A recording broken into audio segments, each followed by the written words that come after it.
Hey everyone, Bren here. Welcome to this week's video. Now, before I show you around, I just wanted to apologise again for not posting last Friday. And that's because it's just been a crazy few weeks here at home.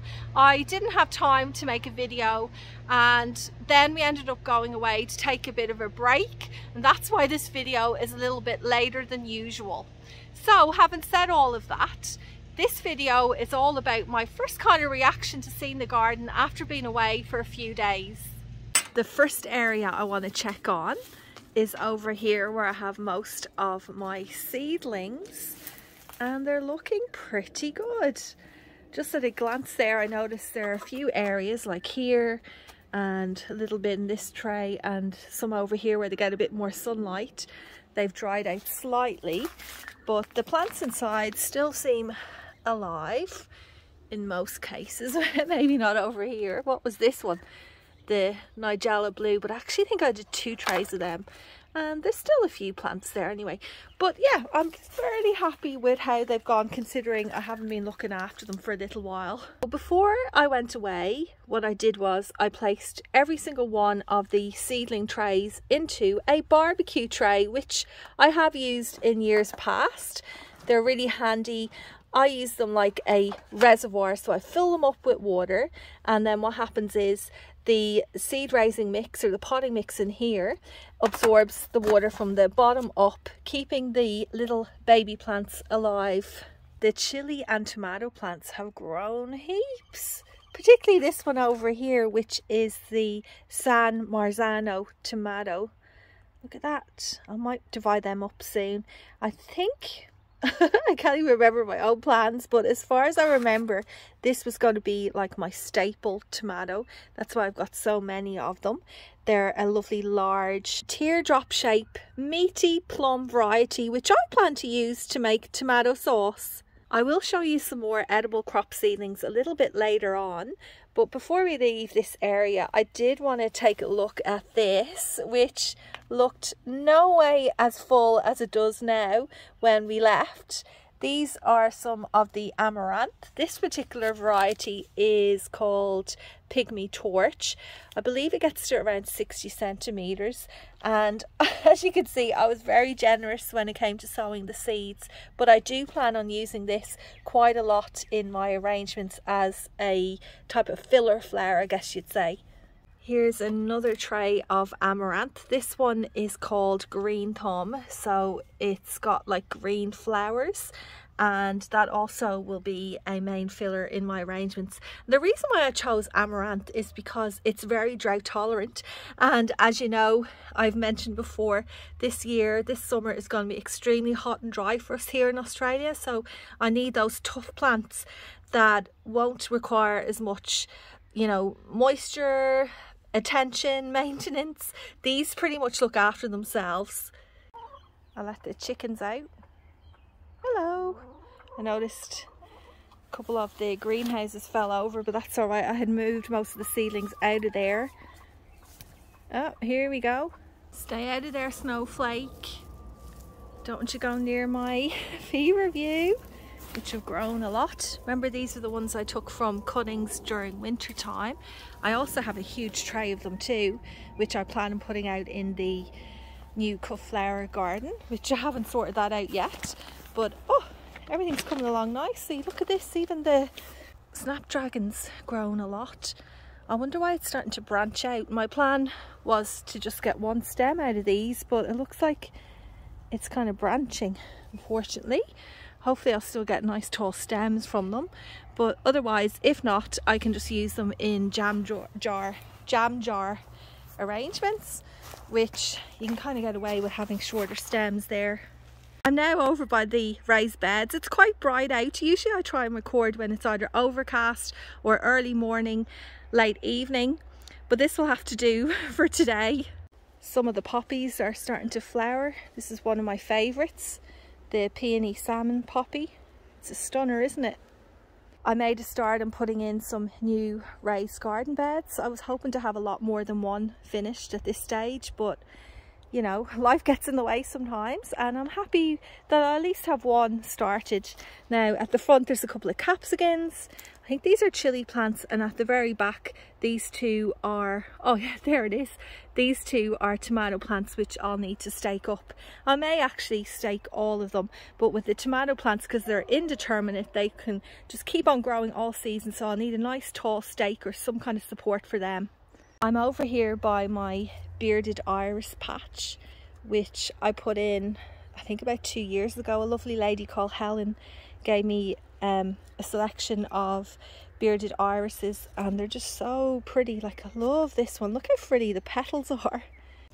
My collection is quite small, but they do multiply via a rhizome that's just above the ground, so I'm hoping in a couple of years I'll be able to divide these up and get more and more flowers.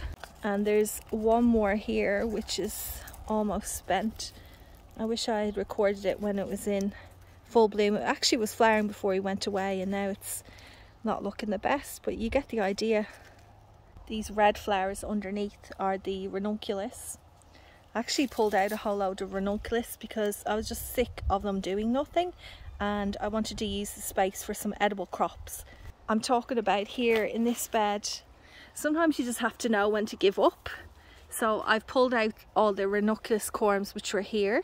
I'm going to save them for next year, and maybe I'll get a better display. Oh, a better display. I didn't even really get much of a display at all. But in its place, I've popped in the 2 eggplants which I showed you a few weeks back. And I've actually decided to give them an entire bed because eggplants can get quite large, and I'm hoping now this year that they'll take up all this space. I also purchased a zucchini plant which has been in here about a week and a half. Now, I have started zucchinis from seed, which I'll show you in a sec, but they're still really small, and I don't have any of these seeds. Gold Max zucchini looks pretty cool. It's a nice round one. It reminds me of that French heirloom Rondenise, but that's green, and I thought, oh, that would look pretty on a dinner plate, you know, that lovely vibrant golden yellow colour. The bed that it's in is a real mismatch of plants. Like, what's going on in here? One of my kids absolutely loves mint, so I let her put some mint plants in here. I know, I'm mad. And then I've got some statice seedlings I had left over. These ones here are sunflower seeds. What else? Oh, I've got some of this, which is yarrow. Yeah. And this one is a Peruvian lily. So I'm just going to leave it be and see what happens. And if I have any spare plants, I'll just keep on shoving them in. I reckon though, this zucchini is going to take over most of it.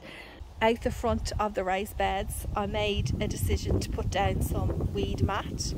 The reason being is I'm just sick of the mint taking over everywhere, and I'm trying to kill it off. And I thought I had the weed mat, I might as well put it down and see if it will kill it. I'll have a look underneath. I think I've overlapped it pretty well because I know how sneaky mint is, so I can't really peek there. Maybe we can have a look here. Is it doing anything yet? Oh, hard to tell. We'll have to do a bit of a reveal in a few weeks. But like here, for example, you know, that little section there that I didn't cover up, look what's creeped its way in. This is mint, mint, mint. This is chocolate mint, which I do love and we appreciate it. But the thing is, I don't want it to be a thug and take over everywhere. So, you know, I want to be able to put other plants in here this year, and I do have a plan, and that's over here beside my other area where I have seedlings. So in that space I just showed you, I'm going to put in a row of these, which did cost me a bit of money, but I know they will look beautiful. It's a Shasta Daisy Victorian Secret. So that will be in the row in the front, and then behind them I'm going to have a row of these which are Russian sage, and I'm hoping to use both of these as cut flowers as well, so they will double as a pretty floral display at the entryway to the raised beds, as well as an area that I'll be able to harvest flowers if I need them for some of my arrangements. Now here I've got some more of the edible crops. These are the beans which I haven't planted out yet. I mean, ideally, they're the dwarf bean golden wax. Ideally, I would have planted them out in the garden before they got this tall and leggy. But, you know, they're still healthy, and I will put them out and see how they go. And then other edibles I have in here are down in this tray. Here I've got the spaghetti squash. Here's another squash I'm trying out, this one for the first time this season. There's also some tiger melons and the very slow to germinate cucumbers, pickling gherkins. No sign of the watermelons popping through yet. I know for a fact those two little seedlings are not watermelons. Somehow they're just like weed seeds. They've managed to make their way in here.